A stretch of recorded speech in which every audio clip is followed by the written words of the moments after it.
कहते हैं जिस्म की भूख अच्छे खासे इंसान को अंधा बना देती है।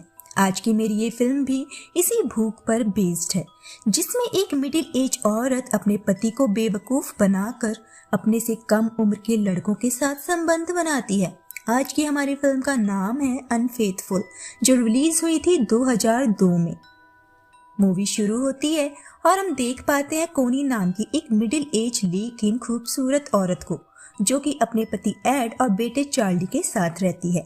कोनी के बेटे चार्ली का बर्थडे आने वाला है, जिस वजह से आज कोनी को डेकोरेशन का सामान लेने मार्केट जाना था। मौसम बहुत खराब था, तो एड उसे आज ना जाने की सलाह देता है, लेकिन कोनी कहाँ सुनने वाली थी।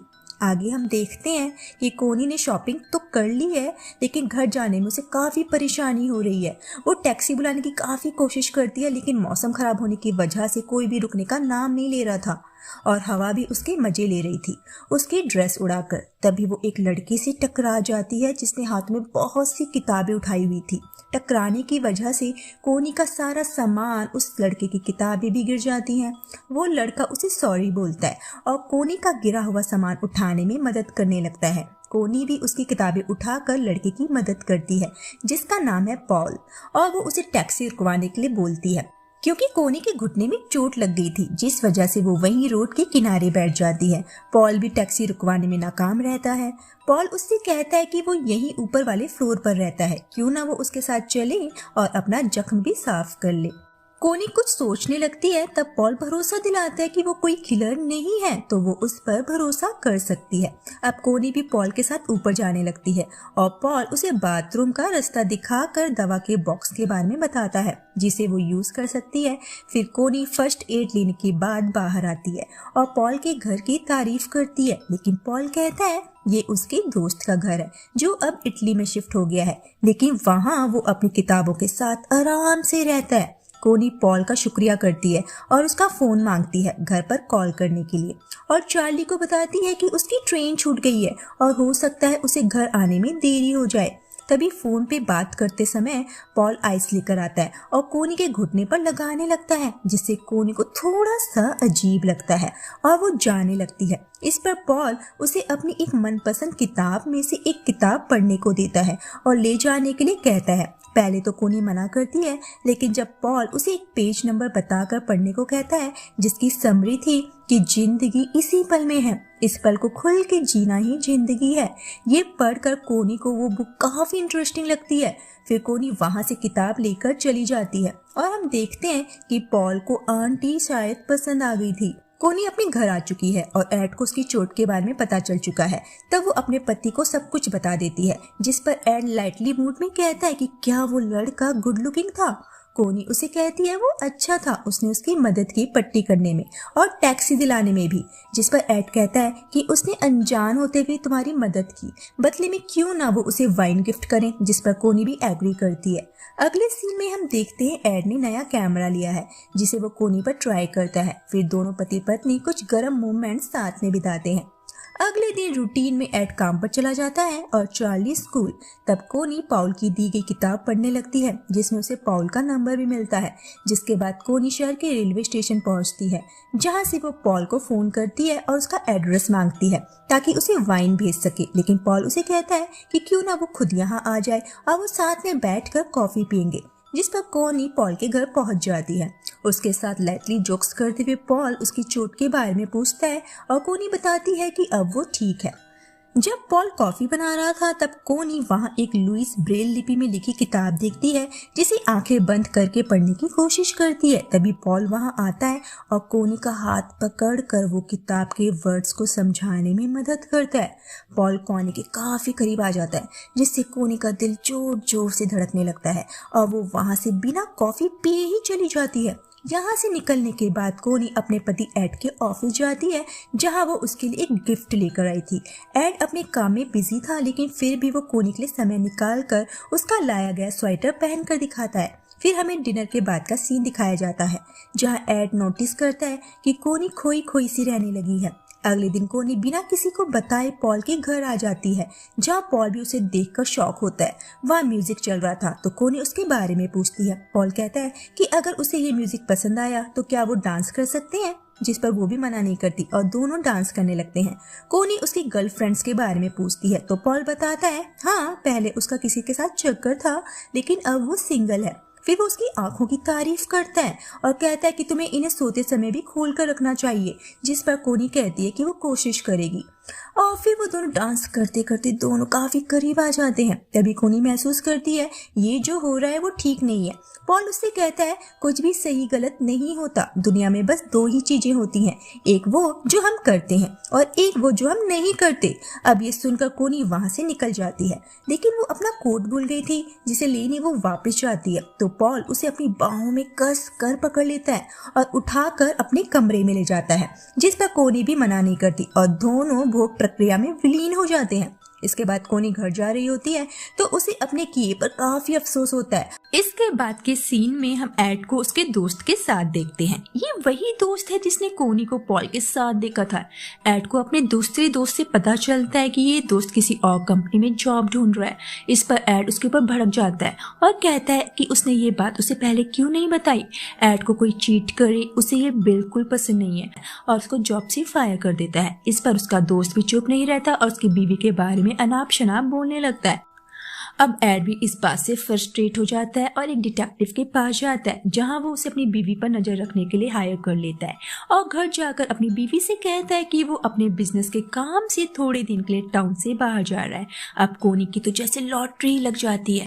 एड के हायर किए गए डिटेक्टिव से बेखबर कोनी पॉल के साथ काफी मजे करती है और खुल के दोनों के पेलम कार्यक्रम जारी रहते हैं। इधर हमें एड का डिटेक्टिव दिखाया जाता है जो पॉल और कोनी की फोटोज एड के पास ले जाता है और सभी सिचुएशंस में दोनों की फोटोज एड को देता है, जिसे देखकर एड काफी दुखी हो जाता है। इधर जब कोनी पॉल के साथ मजे करने में व्यस्त थी तब चार्ली को स्कूल में लाने से लेट हो जाता है और उसे एहसास होता है कि वो कितनी बुरी माँ है। दूसरी तरफ हमें दिखाया जाता है कि पॉल और कोनी की सभी यहाँ तक कि इंटीमेसी वाली फोटोज भी डिटेक्टिव ने एड को दे दी थी। जब कोनी शॉप पर पहुंचती है तो वो पॉल को एक दूसरी लड़की के साथ देख लेती है।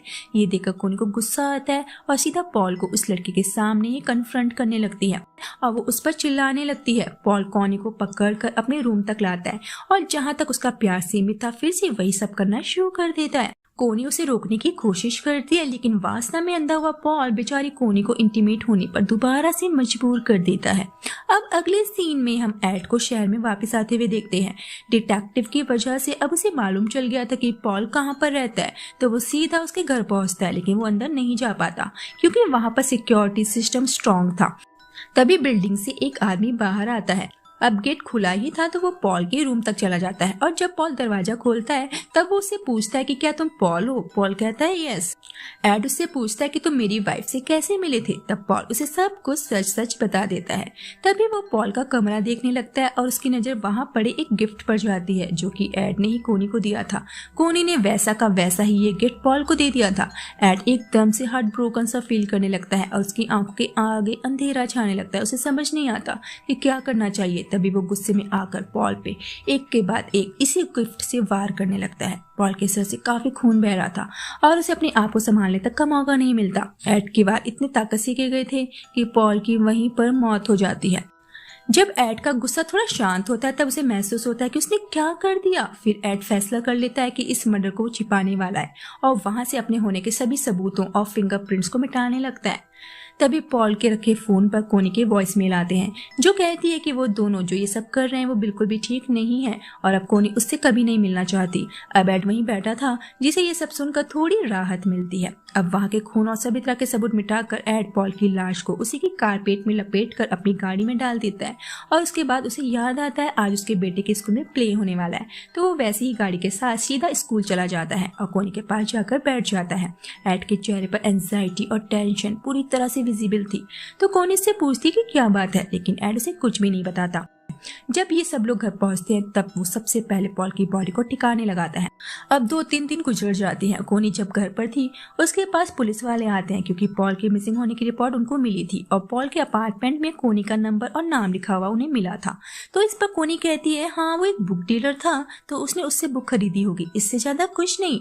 अगले सीन में हमें दिखाया जाता है कि पॉल की गाड़ी किसी को कचरे में मिल गई है और पुलिस को भी मालूम चल जाता है कि पॉल मर चुका है। फिर पुलिस सीधा कोनी और एड के पास जाती है और कोनी से सवाल करते हैं कि वो पॉल से कहाँ पर मिली थी, जिस पर कोनी कहता है हाँ वो उसे मिली जरूर थी लेकिन ठीक से याद नहीं कि उसे कहाँ मिली थी। इस पर पुलिस वाले कोनी पर जरा जोर डालकर पूछते हैं, जिस पर कोनी बताती है हाँ वो उसे एक फंड रेजर में मिली थी। अगले सीन में हम देखते हैं कि कोनी को एड की शर्ट में से उसकी और पॉल की सभी फोटोज मिल जाती हैं जो डिटेक्टिव ने एड को दिए थे। अब कोनी को भी एहसास होता है कि एड को पॉल और कोनी के अफेयर के बारे में सब मालूम था। जब वो घर पर जाती है तो देखती है उनके दोस्त डिनर के लिए उनके घर पर आए हुए हैं और वो सब वही गिफ्ट देख रहे थे जो गिफ्ट एड ने कोनी को और कोनी ने पॉल को दिया था। गिफ्ट को घर पर देखकर वो समझ जाती है शायद एड पॉल से मिला हो। फिर थोड़ी ही देर में उसे एकदम से ख्याल आता है कि ये भी हो सकता है कि एड ने ही पॉल को मारा हो।